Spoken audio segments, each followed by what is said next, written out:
Entonces, pues muy buenas noches a todos los asistentes. Mi nombre es Juan Sebastián Hernández Segura, soy estudiante de medicina de octavo semestre en la Fundación Universitaria Sanitas y esta sesión la estamos haciendo en modo de colaboración también con el semillero de imágenes diagnósticas de la Fundación Universitaria Sanitas junto con el semillero Neurofus.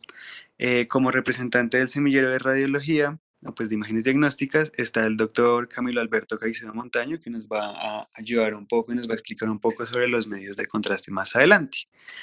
La charla del día de hoy se va a tratar acerca de las interacciones que hay entre la barrera hematoencefálica y los medios de contraste, que son pues muy utilizados en el área clínica para diagnosticar ciertas enfermedades o patologías, pues son casi que utilizados rutinariamente. Entonces, siguiente diapositiva, por favor.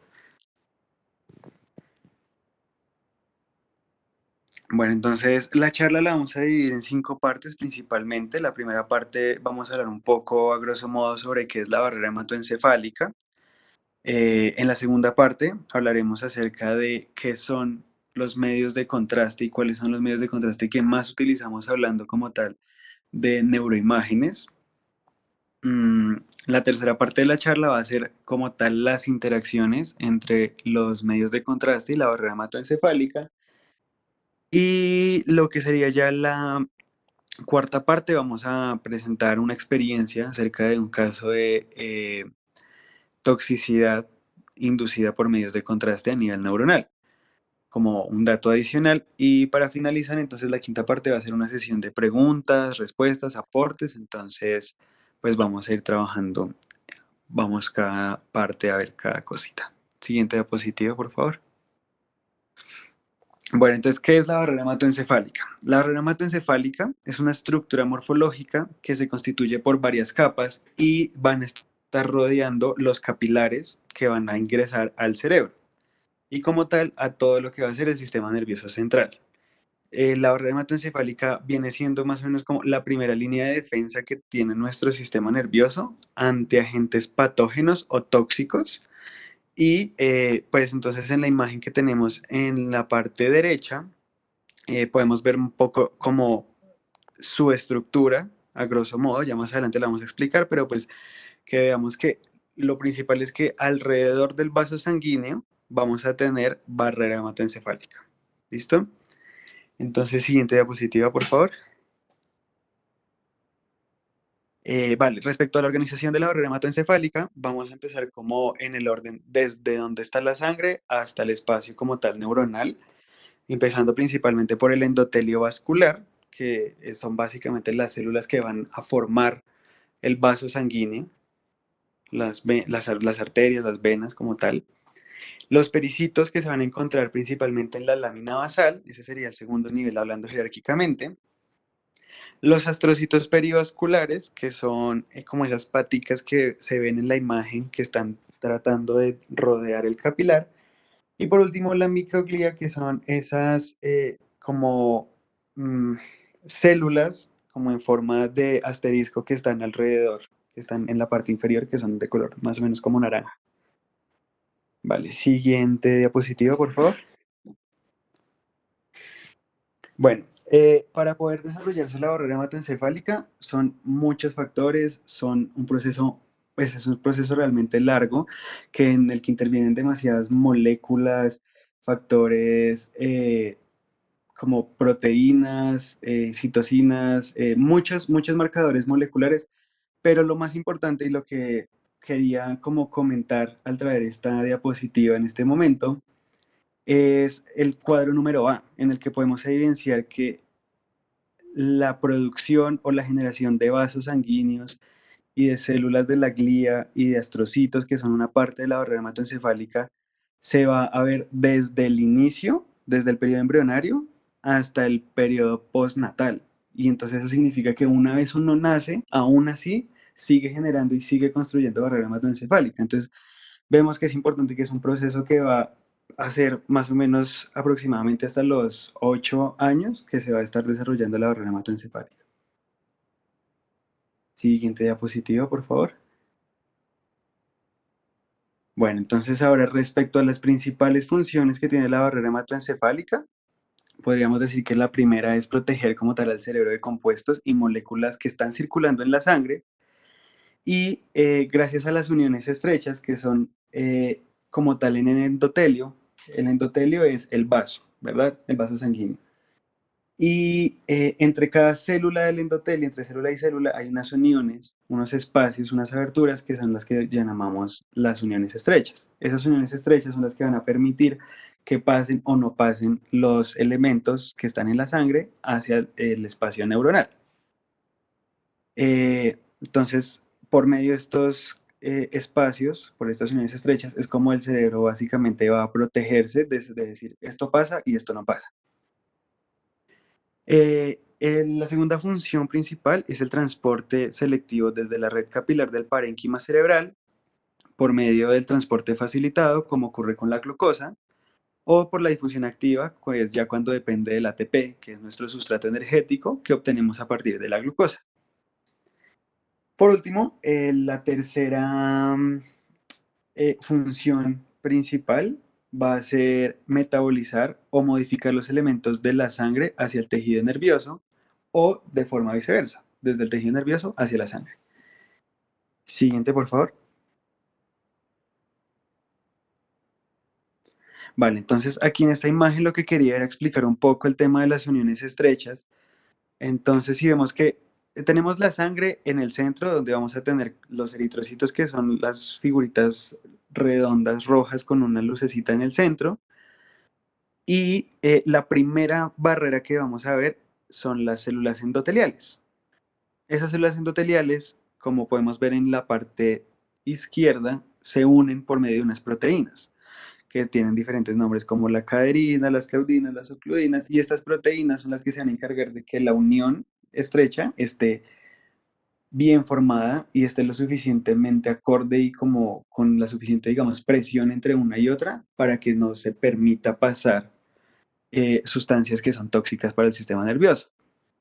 Entonces, esta es la parte importante. Ese pedacito de las células endoteliales, la unión entre una célula endotelial y otra, es lo que nos va a definir qué pasa y qué no. Siguiente, por favor.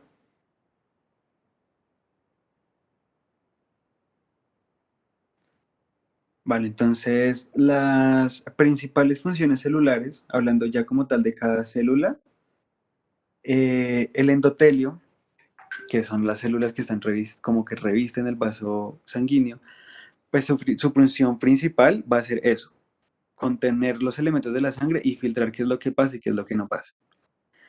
Los pericitos, como tal, van a ser apoyo estructural, van a ayudar a definir cuál es la capacidad vasodinámica de la red microvascular y estabilizar la pared vascular y también nos van a ayudar mucho en lo que es la angiogénesis, es decir, en regenerar y producir nuevos vasos sanguíneos.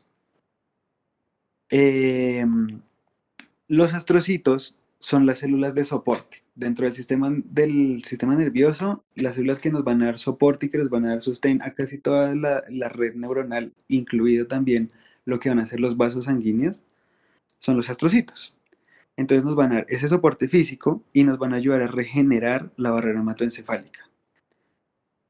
La microglía es también una célula muy importante y por eso también la queremos como expandir un poco acá, contar un poco más de esta, y es que esta es la célula como, vamos a decir que es como un guardián del sistema inmune dentro del sistema nervioso.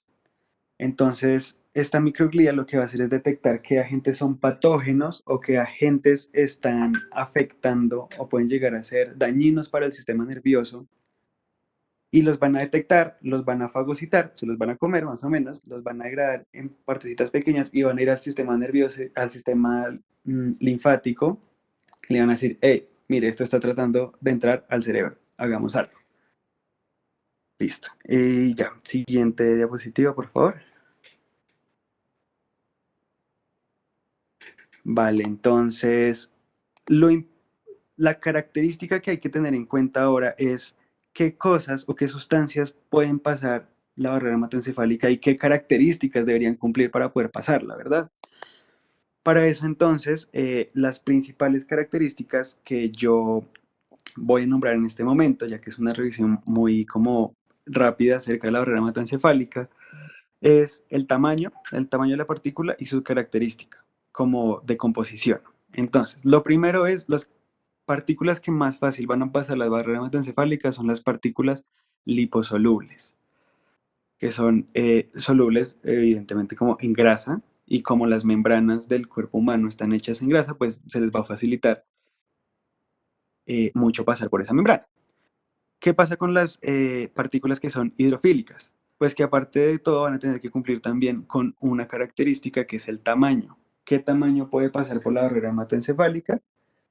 Pues entonces lo que la bibliografía nos dice es que el tamaño que pasa la barrera hematoencefálica son 200 nanómetros. Para eso quiero mostrar la imagen que está en la derecha de la pantalla, en la que podemos comparar desde una pelota de béisbol hasta la molécula de agua. Una molécula de agua mide 10 nanómetros, una pelota de béisbol mide 10 a la 9 nanómetros y un virus mide más o menos 100 nanómetros. Entonces, como para uno hacerse una escala de qué tan pequeño tienen que ser las partículas para poder pasar por esa barrera hematoencefálica. Listo. Siguiente.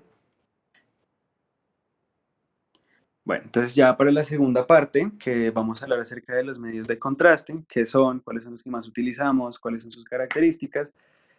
Tenemos a nuestros invitados del semillero de imágenes diagnósticas y de radiología, y el representante pues va a ser el doctor Camilo Caicedo. Entonces pues le daré la palabra al doctor. Hola, buenas noches a todos. ¿Me escuchan? Sí, doctor, buenas noches, escuchamos. Vale. Buenas noches a todos. Muchas gracias por la invitación y por tener en cuenta pues la participación del semillero de imágenes diagnósticas. Entonces, pues la idea es aprovechar los conceptos moleculares que ya les comentó Sebastián y hacer, digamos, un poquito más de énfasis en qué son bioquímicamente los medios de contraste y cuál es la utilidad que tenemos específicamente en neuroradiología. Siguiente, por favor. Entonces, en general, los medios de contraste son cualquier tipo de sustancia que permite visualizar mejor alguna estructura o alguna lesión. En radiología utilizamos 4 modalidades de imagen, todas pueden utilizar medio de contraste: rayos X, TAC, resonancia y ecografía. En Colombia no tenemos aprobado por INVIMA los medios de contraste para ecografía, pero eso no significa que no existan, son medios de contraste basados en microburbujas. En cambio, las otras modalidades, pues sí tenemos, digamos, a mayor disposición. En rayos X y en TAC se pueden utilizar medios de contraste basados en bario o en yodo, y en resonancia magnética utilizamos medios de contraste principalmente basados en gadolinio, pero también podemos utilizar medios de contraste basados en hierro y en manganeso. Los medios de hierro y de manganeso tampoco tienen licencia en VIMA en Colombia, entonces realmente nos vamos a concentrar en el gadolinio. Y en el yodo, el bario tampoco tiene mayor utilidad para el sistema nervioso, entonces yodo y gadolinio va a ser el centro de nuestra presentación.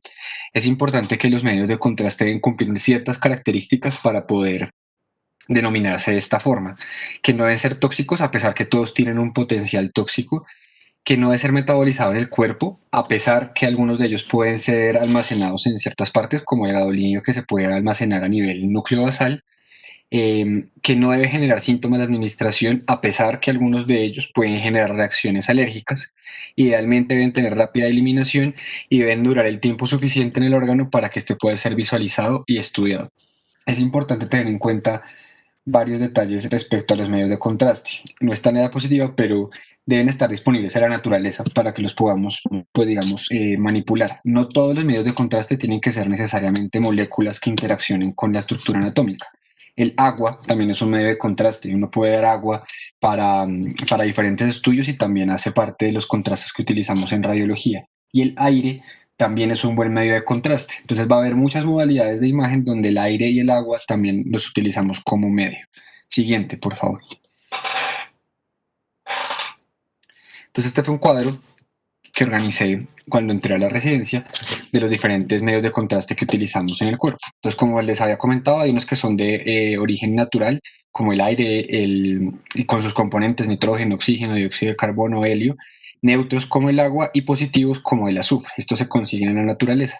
A partir de ello también podemos modificar otros de forma artificial y que ya están los que les comenté, el bario, el yodo y el gadolinio. Tanto el yodo como el gadolinio tienen componentes químicos que vamos a mencionar más adelante y se puede clasificar de diferentes formas. Siguiente.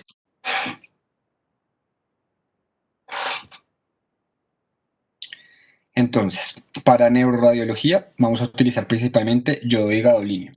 ¿Cuáles son las ventajas? Pues ya vamos a mencionar uno por uno. Lo que vamos a visualizar con el yodo son aquellas estructuras que normalmente no son visualizables por rayos X. Entonces, por ejemplo, las estructuras vasculares van a ser mucho más visualizadas con la administración intravenosa del yodo.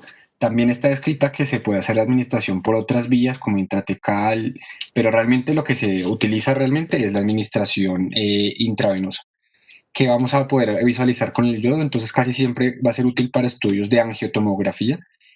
Sin embargo, no significa que es la única forma de ver los vasos sanguíneos.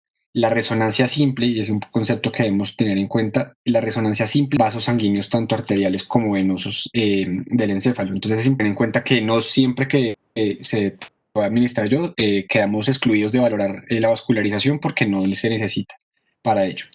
El yodo es un oligoelemento, es un tipo halógeno, es menos reactivo y electronegativo. Y la particularidad que va a formar el yodo es que forma unas moléculas diatómicas que vamos a tener en forma de diyodo. Mantengámonos en el anterior. Es importante tener en cuenta el metabolismo que esto hace en la tiroides, entonces siempre es muy importante tener en cuenta la función tiroidea de los pacientes. Si el paciente tiene, por ejemplo, un hipertiroidismo con riesgo de que haga una tormenta tiroidea, pues tenemos que tener en cuenta que le estamos sobrecargando de ello, la administración va a generar pues una toxicidad mayor. Por su parte, el gadolinio es un material paramagnético. Cuando nosotros metemos al paciente en un resonador, lo que realmente estamos haciendo es someterlo a diferentes campos de diferente potencia. Los que tenemos en Colombia son de 1.5 y de 3 teslas, que pues es la unidad para medir esta potencia magnética. Una vez entra el paciente o el objeto a examinar dentro del resonador, lo que hacemos es manipular el norte magnético de las moléculas de ese objeto. Entonces lo que hacemos inicialmente es alinear en todos los protones del cuerpo en un solo polo magnético y luego manipularlo con diferentes ondas de radiofrecuencia. Hay unos elementos que van a alterar ese comportamiento magnético dentro del cuerpo. Uno de ellos va a ser el gadolinio y como ya mencioné más temprano, el manganeso y el hierro también lo pueden hacer. Entonces lo que van a hacer es que tienen una permeabilidad magnética que es similar a la del vacío y eso va a hacer que alrededor de esa sustancia pues podamos ver mejor algunas estructuras. Este es un tipo metal y eso de que sea metal es importante porque restringe su uso en algunas situaciones. Entonces, por ejemplo, no está aprobado para el uso en mujeres gestantes por la potencial toxicidad que tiene al ser un metal quelante. Siguiente. Entonces vamos a hablar primero del yodo y luego del gadolinio para entrar más en detalle. El yodo puede clasificarse de varias formas, en componente hidro o liposoluble, iónico, no iónico, lineal y cíclico. Lo más importante es, digamos, la distribución entre iónico y no iónico, porque eso va a permitir que interaccionen no con diferentes moléculas, incluidas las que mencionó Juan Sebastián de la barrera hematoencefálica. Entonces, como su nombre lo dice, los iónicos son solubles en agua y se van a disociar en iones tanto positivos como negativos y van a interaccionar con el agua. Y los no iónicos no se disocian y por tanto pues van a tener grupos solubles en agua. Esto también es importante porque recordemos que el yodo tiene un potencial daño renal. Entonces, ambos, a pesar de que ambos tienen, digamos, lesión renal asociada, es importante que siempre se cuente con la función renal cuantificada en estos pacientes cuando se va a administrar yodo gadolinio. Lo ideal es que ningún paciente con una tasa de filtración glomerular menor a 30 mililitros minuto, 1,73 metros cuadrados, pueda recibir medios yodados. Y hay un rango limítrofe que es entre 30 y 40 en el cual podemos darle medios yodados, pero lo ideal es que sean medios que son cíclicos, no lineales, que digamos tienen una menor excreción renal. Siguiente, por favor. Entonces, como estábamos hablando, es muy importante tener en cuenta el riesgo de nefropatía con el yodo. El yodo, en comparación al gadolinio, también tiene más riesgo de alergia y es importante en los diferentes métodos de administración porque, por ejemplo, también se puede dar oral y cuando se da oral, pues existe el riesgo de peritonitis y de neumonitis química. En general, la incidencia del riesgo de la administración del yodo es más o menos del 1 al 3%, y hay algunos factores de riesgo que se asocian a una mayor probabilidad de que uno haga una reacción adversa al administrar yodo. Por ejemplo, el consumo de metformina, por ejemplo, los pacientes que tienen administración de anticuerpos monoclonales o diabetes mellitus tipo 2. Se ha demostrado que el metabolismo del yodo es un poco más lento en estos casos, al igual que los pacientes que reciben análogos de interleuquina 2, y esto hace que la probabilidad de que hagan una reacción al yodo pues, es más alta.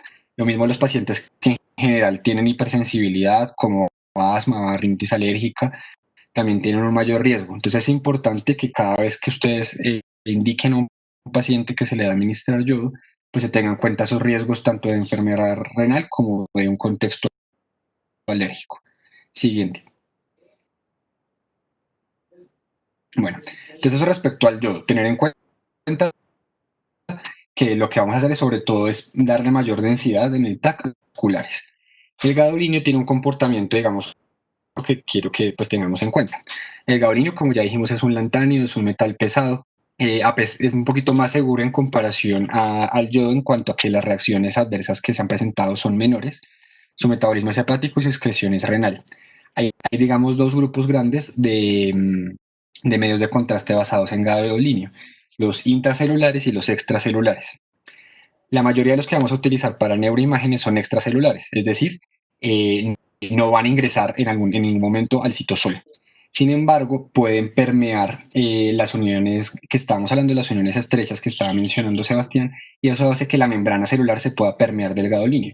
Entonces es importante porque al permear la membrana celular de gadolinio es una forma indirecta de que nosotros identifiquemos lesiones celulares. Entonces podemos evaluar, por ejemplo, si la membrana es hipermetabólica y se puede asociar a un tumor, o si hay un daño del endotelio que está permitiendo que esas uniones estrechas pasen con mayor cantidad de gadolinio. Ahorita vamos a poner unos ejemplos. Y el otro grupo de medios de contraste son los intracelulares. Los intracelulares hasta el momento solo están desarrollados para hepatocitos, con unos canales específicos para aniones, pero pues están en desarrollo otros tipos de medios de contraste basados en gadolinio que incluyen medios de contraste neuronales. Entonces es probable que en algún momento podamos en el futuro hablar de gadolinio intraneuronal, pues dentro de los estudios de resonancia. Siguiente, por favor. Para finalizar, es importante tener en cuenta que el gadolinio nos da algunas ventajas y desventajas respecto al estudio que podemos hacer del sistema nervioso. Hay algunos estudios dentro de resonancia magnética que sin necesidad de contraste nos pueden aportar mucha información. Entonces, por ejemplo, sin necesidad de contraste, yo puedo hacer unas secuencias de difusión que me permiten evaluar el paso del agua. Sin necesidad de contraste, yo puedo hacer secuencias de espectroscopía. La espectroscopía me permite evaluar el metabolismo intracelular. Entonces yo puedo decir, sin necesidad de contraste, que una célula tiene mayor metabolismo de lípidos, de N-acetilaspartato, de glutamato, de glutamina, sin necesidad de utilizar contraste. Eso nos brinda muchísima información. Algunas secuencias de la resonancia me permiten evaluar los vasos sanguíneos sin necesitar contraste. Entonces es importante que tengan en cuenta eso. Uno a veces tiene el preconcepto que solo por el hecho de ser angioresonancia o resonancia ya implica contraste, no necesariamente. Entonces, según eso que nos estamos preguntando, ¿para qué sería útil el contraste? Entonces, lo que nos va a permitir es ver qué tanto cambia el metabolismo de la membrana celular de las neuronas y de la glía y de la barrera hematoencefálica, como es el tema de la charla. ¿Esto qué nos va a permitir? Indirectamente, poder saber qué patrones de enfermedades se asocian más a las causas que estamos viendo en imagen. Esta es una imagen de un artículo de la Sociedad Norteamericana de Radiología, en el cual ellos ponen diferentes tipos de patrones. Dependiendo de la enfermedad de base del paciente y cómo se ha visto a través de la neuroinflamación afectada la membrana celular y la barrera hematoencefálica, vemos patrones. Por ejemplo, el patrón de la izquierda es un patrón de realce leptomeningio. Entonces, como podemos ver, el sitio donde se está dando esa neuroinflamación y permite que haya realce con el gadolinio van a ser las leptomeninges, que es lo que estamos señalando en blanco dentro del diagrama. En la segunda imagen, que también es una imagen axial, vemos que todas las meninges se ven blancas. Entonces es un realce paquimeningio y leptomeningio. Eso también se asocia a diferentes tipos y patrones de neuroinflamación. Y la última imagen es una imagen en la cual vemos que hay una colección que es extraxial, que está fuera del parénquima encefálico, que tiene forma bicóncava y que además se extiende con una base hacia la dura madre. Este es un patrón de realce de meningioma. Entonces uno puede saber que hay una lesión estructural que está disrumpiendo el metabolismo de la barrera hematoencefálica y permitiendo ese realce anormal de la estructura. En este artículo, quien le interese puede encontrar una cantidad enorme de patrones, más o menos hay 9 patrones de realce, y según ese patrón uno puede orientarse más fácilmente hacia la etiología que está causando este patrón de neuroinflamación. Siguiente. Esto sería pues la segunda parte. No sé si Sebastián quiere que esta parte la manejemos entre los dos o él quiere continuar. Pues, si quieres, la podemos manejar entre los dos, no hay ningún problema. Listo. Entonces yo voy a continuar y me complementa si algo Sebastián y ya la última parte, la cuarta y la quinta, sí serán solo suyas, ¿vale? Vale. Entonces, respecto a las interacciones que tiene la barrera hematoencefálica y los medios de contraste, como ya les mencioné, depende mucho de la relación que tienen con las uniones estrechas. Siguiente. Entonces, dependiendo de la permeabilidad que tenga la barrera hematoencefálica, pues esa disrupción que va a haber con la barrera, pues va a permitir que pase o no una sustancia, en este caso el yodo o el gadolinio. Es importante que en algunos casos la extravasación de ese medio también puede generar daño. Entonces, en algunos casos, cuando el yodo o el gadolinio se extravasan, por ejemplo, en un paciente que tuviera una ruptura de un aneurisma o un ACV hemorrágico de otra causa, puede que llegue inclusive a tener afasia, coma y hemiplegia por la sobrecarga del yodo o del gadolinio dentro del parénquima encefálico. Inclusive hay reportes de casos de amnesias transitorias y de cegueras corticales asociadas a una hiperpermeabilidad de la barrera cuando se administran los medios de contraste. Siguiente. Entonces, una cosa que es importante tener en cuenta los medios de contraste es que la inyección debe darse a una velocidad continua. Más o menos uno administra una dosis de 0,1 milimoles por kilo cuando se está administrando alguno de estos medios de contraste. Y es importante que ese medio de contraste se dé a través de un inyector. Entonces el tecnólogo que está haciendo el procedimiento programa una velocidad específica de infusión porque los cambios en las velocidades pueden afectar la distribución de ese medio de contraste. Entonces lo primero es tener en cuenta que el medio de contraste va a venir por lo general por el vaso sanguíneo. Y hay varios factores que van a modificar esa velocidad de paso del medio de contraste. Por ejemplo, si el paciente tiene una coagulopatía o una descrasia sanguínea, puede afectar la distribución homogénea de ese medio de contraste. O por ejemplo, si tiene una vasculitis que hace que la barrera o la interfaz sangre-barrera hematoencefálica, pues puede hacer que también la distribución del medio de contraste sea irregular. Entonces lo que vamos a ver es que nuevamente el énfasis es las uniones estrechas entre las células endoteliales son las que van a permitir un mayor o menor paso del medio de contraste hacia el parénquima encefálico. Siguiente. Entonces hay, digamos, dos tipos de daño que puede producirse en la barrera cuando se administra medio de contraste. Uno es la toxicidad química directa.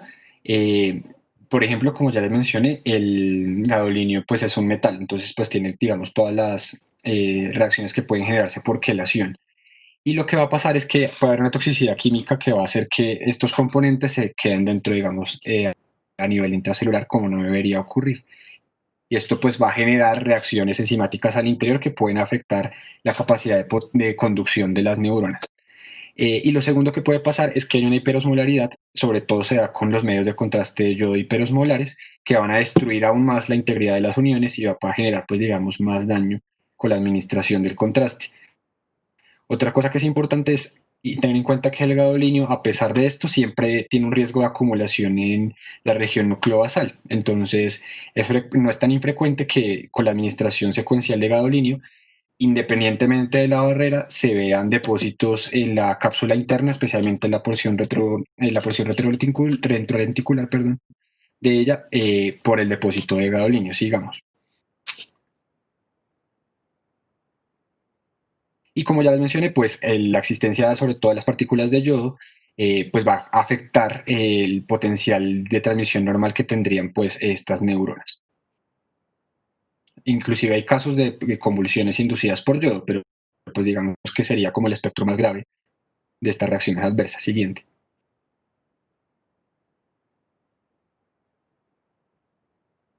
Y también como les estaba comentando, entonces hay depósitos de gadolinio que sobre todo se van a dar a nivel núcleo basal, cápsula interna, núcleo dentado y globo pálido.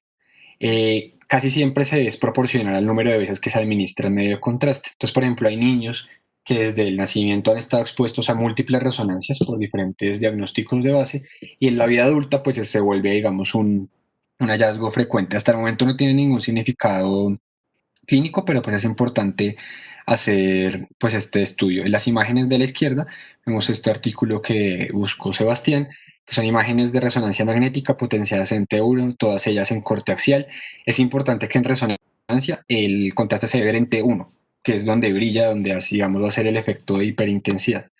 Este es un paciente que tenía un glioblastoma y conforme avanzan las diferentes imágenes en la fila inferior, vamos a ver que señalado con la flecha negra y cada vez una mayor intensidad en la región núcleo basal. Y en las imágenes de la izquierda, pues vemos dónde está orientado el glioblastoma y vemos que este glioblastoma tiene un patrón de realce nodular y periférico. Eso significa que la periferia de esa lesión pues está permitiendo la disrupción de la barrera y que se acumule más gadolinio en esta localización. Entonces es importante tener en cuenta esto, que tenemos dos hallazgos, el patológico de la lesión de glioblastoma y en las imágenes FGIH la acumulación de gadolinio. Esa es una de las reacciones y ahorita Sebastián nos va a contar de otra reacción importante que es la fibrosis nefrogénica sistémica. Sigamos. Entonces, pues está la localización, digamos, un repaso anatómico de la región nucleobasal, que es donde pues estamos hablando del depósito. Pero pues no vamos a hacer énfasis en ello. Siguiente. Ahora sí, Sebastián, entonces porfa, quedaría como la parte de los casos que se conocen de neurotoxicidad y con eso iríamos cerrando. Listo, Camilo, pues muchas gracias por la gran explicación que nos acaba de dar. Nada que complementar. Ahora esta cuarta parte, les quería traer un caso, una experiencia en neurotoxicidad que se detectó pues por neuroimágenes, una neurotoxicidad inducida por medios de contraste. Entonces, pues vamos a mirar cómo era el caso y pues si hay alguna discusión a partir de esto. Siguiente. Entonces, se trata de una mujer de 71 años de edad que como antecedentes tiene hipertensión arterial e hiperlipidemia. Y llegó a un servicio de neurología con un motivo de consulta de que tenía un pitido en la cabeza, tinnitus. Siguiente, por favor. Al momento que se le hace el examen físico, pues el médico que le hace el examen físico detecta una discapacidad auditiva bilateral, que conocemos como hipoacusia, y se le ordena una resonancia magnética. En la resonancia magnética se ven cambios de señal consistentes en múltiples infartos cerebrales y desmielinización bilateral en el centro semioval. Entonces le ordenan pues también hacer una angiografía en la que se detectan arterias cerebrales medias, ateroscleróticas y estenosadas. Siguiente.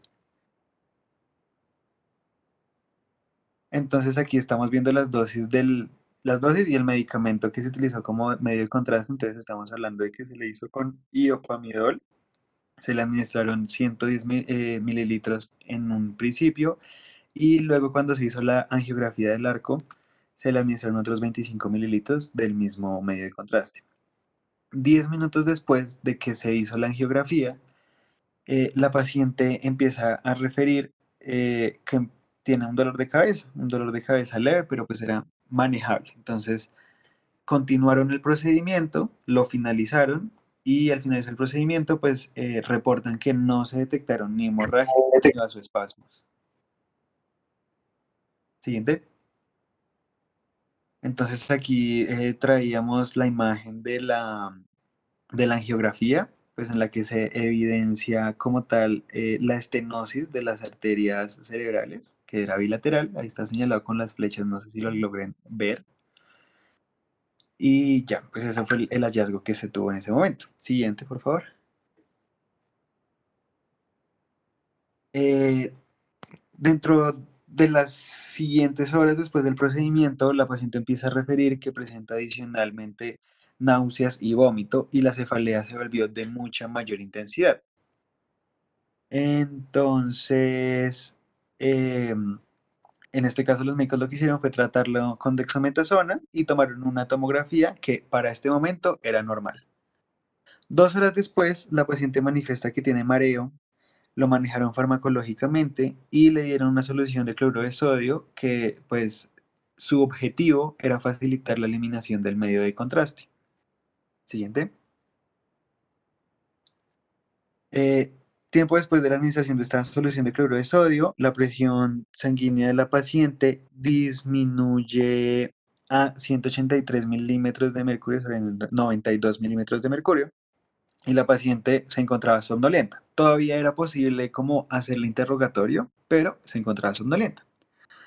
17 horas después de que se le realizó el procedimiento, la paciente entró en falla respiratoria con una saturación que descendió a 88%, que es pues, un hallazgo llamativo pues, para la edad del paciente. La paciente entró en coma, desarrolla anisocoria con pupilas no reactivas, entonces pues las pupilas no eran del mismo tamaño y no reaccionaban ante los estímulos de la luz, por lo cual fue llevada a cuidados intensivos donde la reanimaron y posteriormente requirió intubación endotraqueal y ventilación mecánica. Siguiente, por favor. Entonces, ¿qué pasó? 2 días después de haber hecho el procedimiento, le tomaron una tomografía en la que pudieron evidenciar que había un edema cerebral difuso. No se podía diferenciar la materia gris y la materia blanca y el espacio donde estaba el fluido cefalorraquídeo se encontraba muy disminuido. Entonces el edema realmente era un edema grande. 9 días después del procedimiento, o sea, los 7 días de la primera tomografía, le tomaron otra como de control y vieron que el edema había empeorado, que había una pérdida casi completa de los ventrículos cerebrales y que habían indicios de hemorragias pseudosubaracnoideas. Por último, la paciente fallece luego de 52 días después de que se le realizó el procedimiento.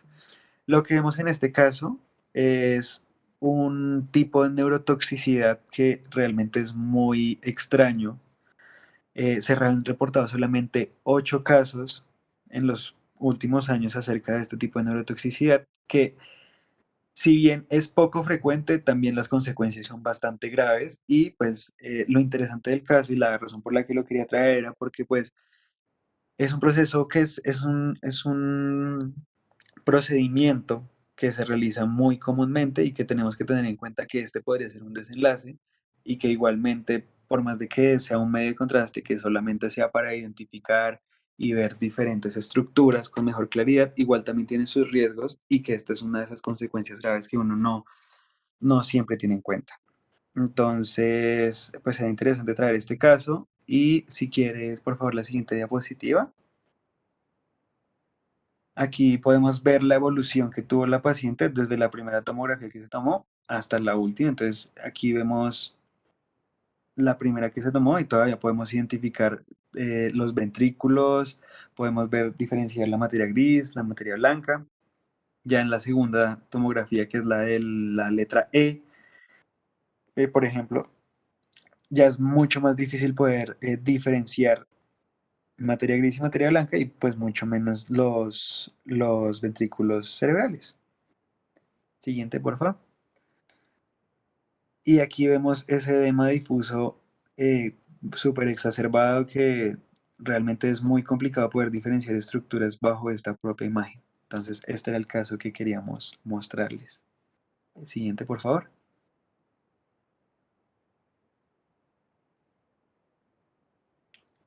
Por último, y para ya como ir cerrando la sesión, quería contar, como compartirles, los como 4 criterios que nos guían y nos orientan un poco acerca de cómo se debe realizar el diagnóstico adecuado de neurotoxicidad inducida por medios de contraste. Lo primero es, pues, evidenciar que la sintomatología inició luego de la administración del medio de contraste y es proporcional a la osmolaridad del agente que se le administró al paciente. En segundo y tercer lugar, entonces lo que nos hablan es que tenemos que descartar las causas que son anormalidades metabólicas, drogas, embolismos o hemorragias. Y por último, nos hablan de que tener en cuenta que los síntomas de la neurotoxicidad inducida por medios de contraste suelen desaparecer en las siguientes 24 horas a la administración. Entonces, pues estos son como los criterios que nos daban para poder tener en cuenta y hacer un correcto diagnóstico de esta neurotoxicidad. Siguiente. Aquí tenemos la bibliografía de la cual obtenemos pues toda la información y eso sería todo. Sería la siguiente diapositiva para la sesión, la quinta parte de la sesión, que serían las preguntas y los aportes que tenga pues el público. Buenas noches a todo el público que nos acompaña la noche de hoy. Mi nombre es Chabeli Gómez. Vamos a dar inicio al panel de preguntas. La primera pregunta que tenemos para ustedes directamente es para el doctor Camilo Caicedo. ¿Cuál es el mecanismo de acción por el cual los medios de contraste basados en gadolinio lineales provocan mayor acumulación en el cerebro? Hola, buenas noches. Los lineales y lo de lineal y macrocíclico, pues digamos, sobre todo es para tener en cuenta lo de la excreción renal, que era lo que habíamos hablado. Los mecanismos específicos de por qué se depositan en la región nucleosal son desconocidos. De lo que yo he leído hasta el momento, no he encontrado un mecanismo específico molecular que explique por qué solamente se depositan en esa localización y no en otras. Y como les mencioné en la presentación, clínicamente tampoco han tenido mayor, digamos, relevancia hasta el momento. Eso es lo que conozco, que realmente es eso, que no hay mucha evidencia al respecto. Ok, doctor, muchas gracias. Esta pregunta es para Sebastián. Buenas noches, soy Daniela Rojas, la que presentó al inicio de la presentación. La pregunta dice, ¿el gadolinium se acumula en la barrera hematoencefálica dependiendo de las diferentes enfermedades neurodegenerativas?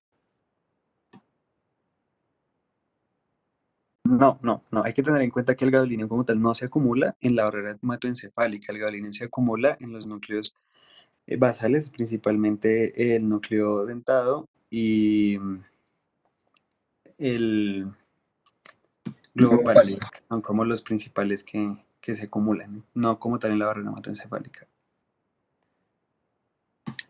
¿Puedo complementar? Sí, damos la palabra al doctor Camilo. Vale, yo de pronto el término no era complementar. Yo entiendo, Daniela, que la pregunta es si hay unos patrones de realce específicos para enfermedades neurodegenerativas, ¿sí? Pues la persona no especifica, pero yo la verdad creería que sí va por ese lado, doctor. Vale, entonces es importante tener en cuenta que pues en radiología tenemos tanto las imágenes sin contraste como las contrastadas, como que la unión de las dos nos ayuda a llegar al diagnóstico. Entonces, en las neurodegenerativas casi no tiene impacto el uso de contraste. Nosotros utilizamos unas escalas midiendo el hipocampo y midiendo algunos tamaños de las circunvoluciones del polo temporal. Y con eso podemos identificar si realmente hay un compromiso asociado a enfermedades degenerativas. Entonces, por ejemplo, está la escala de Shelton o el MTA, que son para mirar realmente el volumen hipocampal y el volumen en general temporal. Pero para otras enfermedades como las desmielinizantes, sí hay unos patrones de realce específicos que se llaman realce en nube y realce en anillo incompleto, que son, como su nombre,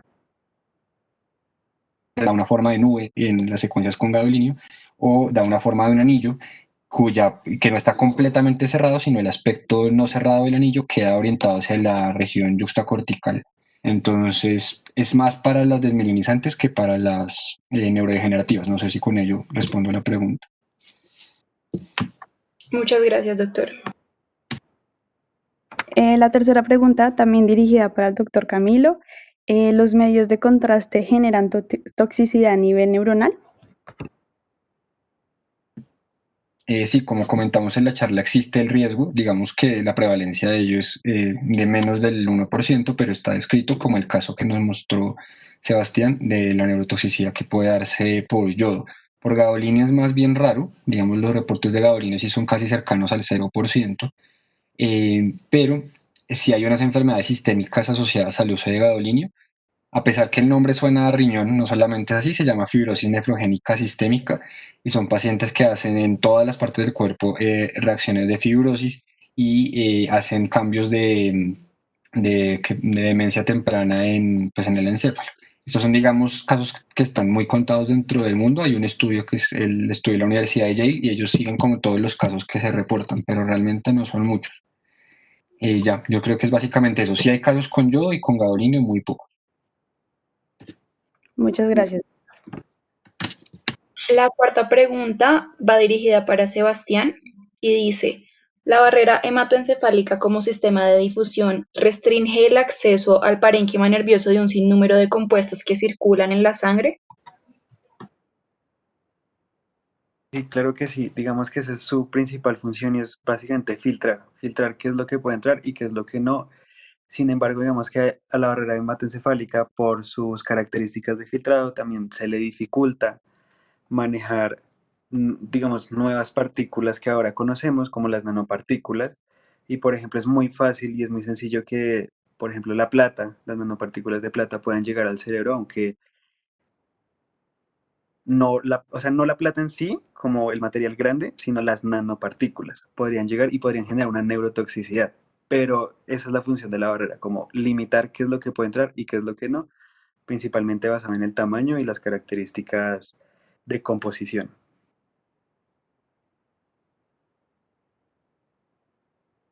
Gracias, Sebastián. La quinta pregunta es dirigida también a ti, Sebastián. ¿El transporte selectivo desde la red capilar de la barrera hematoencefálica se puede ver afectada más por el yodo o por el gadolinio?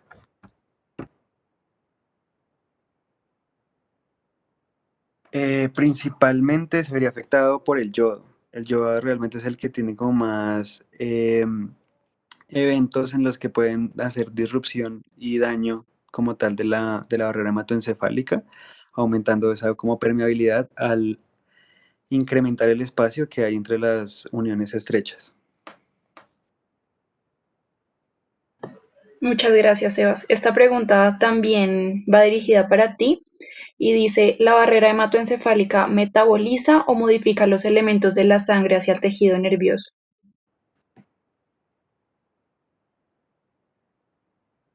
Puede realizar ambas, porque digamos en algunos casos puede que simplemente los transforme y sea un proceso muy sencillo. Pero recordemos que también parte de la barrera hematoencefálica también son células que van a requerir realizar procesos metabólicos. Por ejemplo, el astrocito también va a requerir energía, va a requerir otros sustratos y puede ser que también metabolice esas sustancias para poderlas después liberar al torrente sanguíneo. Listo, Sebas, muchísimas gracias. Si alguno de los espectadores tiene alguna pregunta, puede prender el micrófono o también puede escribirlo en el chat, como prefieran.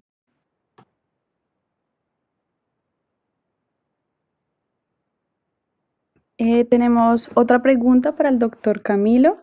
La pregunta se refiere a que la permeabilidad de la barrera hematoencefálica se ve más afectada en tumores endocraniales y cómo sería esta técnica de realce, preguntan, ¿con el gadolinio o con el yodo? ¿Cuál sería la mejor técnica? No, disculpa, no entendí la segunda parte de la pregunta. ¿Me puedes repetir todo para procesarla bien? Qué pena. Sí, no, doctor, tranquilo. Es que la pregunta, si no, no la formularon muy claro, pero básicamente quiere decir que si la permeabilidad de la barrera hematoencefálica se ve afectada cuando hay pacientes que tengan tumores endocraniales y que estos pacientes que tienen los tumores endocraniales, cuando se les hace la imagen diagnóstica, pues que es mejor usar gadolinio, yodo o pues es mejor usar ambos. Bueno, para el estudio de tumores en general, en cualquier parte del cuerpo, pero especialmente en cerebro, lo mejor es hacer un abordaje multiparamétrico, llamamos nosotros. Es decir, por resonancia que incluya gadolinio y adicionalmente otros estudios adicionales. Una ventaja del gadolinio es que podemos hacer una técnica que se llama perfusión por resonancia magnética. Entonces eso es muy importante en los tumores. Uno inyecta a una velocidad constante el medio de contraste y luego observa en un tiempo cómo reacciona el tumor o las células en general al gadolinio. Entonces se toma una fase arterial, una fase tardía, una fase intermedia, una fase tardía y uno va viendo cómo se va excretando ese medio de contraste en las células. Por lo general las células tumorales, pues en algunos tumores van a realzar, eso sí depende del tumor que tú veas. La perfusión nos va a permitir indirectamente ver qué tanto de ese contraste está siendo captado por las células y cómo se excreta. Entonces uno puede hablar de tumores con alto patrón de perfusión o bajo patrón de perfusión, hay unos cálculos matemáticos que nosotros hacemos. Entonces la respuesta es, dependiendo del Del tumor puede haber diferentes patrones de realce y lo ideal es con resonancia contrastada y con perfusión incluida. La perfusión es muy útil para que uno pueda llevar como a un diagnóstico un poquito más preciso en el tipo de tumor. Respecto a si lo endocranial, no entendí esa otra parte. O sea, si hay un patrón endocranial que permita que haya una mayor permeabilidad de la barrera, esa era la pregunta. Sí, doctor, referente al el paciente o los pacientes si tienen tumores, se realce como se ve con el gadolíneo. Pero sí, Vale. exactamente. Como les digo, eso varía dependiendo del tipo de tumor. Hay unos tumores que tienen un patrón de realce muy ávido, como los meningiomas. Entonces, como el diagramita que mostramos más temprano, hay unos que realzan ávidamente. Hay otros que tienen un patrón intermedio, que tienen un componente quístico en el centro que no realza, y en la periferia un componente nodular que sí realza, como los astrocitomas pilocíticos y los de esa línea. Y hay otros que casi no realzan, pero tienen un componente celular importante, como los gliomas en general. Entonces, sobre todo los de bajo grado puede que ni siquiera realcen al principio. Entonces es importante tener en cuenta como ese espectro porque no todos realzan en el mismo patrón. Lo que sí es importante es que cuando el tumor ya ha invadido leptopaquimeninges, es mucho más fácil que haya realce pues por el mecanismo que hablamos más temprano. Entonces, cuando ya hay diseminación paquimeningia o diseminación leptomeningia o por líquido cefalorraquídeo, uno va a ver el realce supermarcado y eso pues digamos ya está hablando de invasión. Y esa invasión puede ser tanto por meninges como por líquido cefalorraquídeo. Y en esos casos casi siempre sí va a haber un realce aparte. Y de pronto otro mensaje que no está dentro de la pregunta, pero que sí es importante tener en cuenta, es, insisto, el estudio de tumores a través de resonancia es multiparamétrico. Uno se acerca con las imágenes simples, uno se acerca con las imágenes contrastadas y tiene, digamos, un 80% del diagnóstico, pero para hacer diagnósticos diferenciales más precisos, lo ideal es que incluya difusión, perfusión y espectroscopía por resonancia para que uno sepa, digamos, ya el comportamiento vascular y metabólico pues, de esa lesión. Si quieren, luego podemos, esos conceptos de pronto no son tan claros ahorita, entonces si quieren en algún otro momento, pues podemos hacer como la invitación inversa y desde radiología invitarlos a ustedes para que veamos cómo se interpretan las secuencias en la resonancia magnética del cerebro. Muchas gracias, doctor. Y tenemos una última pregunta. Dice, ¿el fenotipo de las células endoteliales cambia por neuroinfecciones? ¿Eso es para mí o para Sebastián? Para Sebastián, qué pena, no especifique. Vale, Sí. ¿me puedes repetir la pregunta, por favor, Daniela? Claro que sí. La pregunta dice, ¿el fenotipo de las células endoteliales cambia por neuroinfecciones? Bien, la verdad, no tengo respuesta para eso. La verdad, sí me corcharon. No sé, se tendría que buscar y para la siguiente sesión les tendría la respuesta. Listo, Sebastián, muchas gracias. Tenemos última pregunta, Sebas. Déjame mirar aquí. Dice, si hay cambios a largo plazo de la barrera hematoencefálica posterior a la aplicación de pues, los medios de contraste. Sí, digamos que a un mediano plazo, sí, van a tener cambios debido a que igual va a ser una lesión de la barrera hematoencefálica. Sin embargo, recordemos también que tenemos las células astrocitarias y los pericitos que también nos van a ayudar a hacer toda la parte de angiogénesis y regeneración.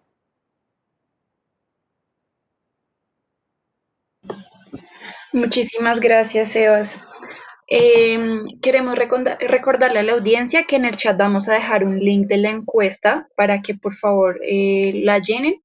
Y muchísimas gracias a todos por su asistencia.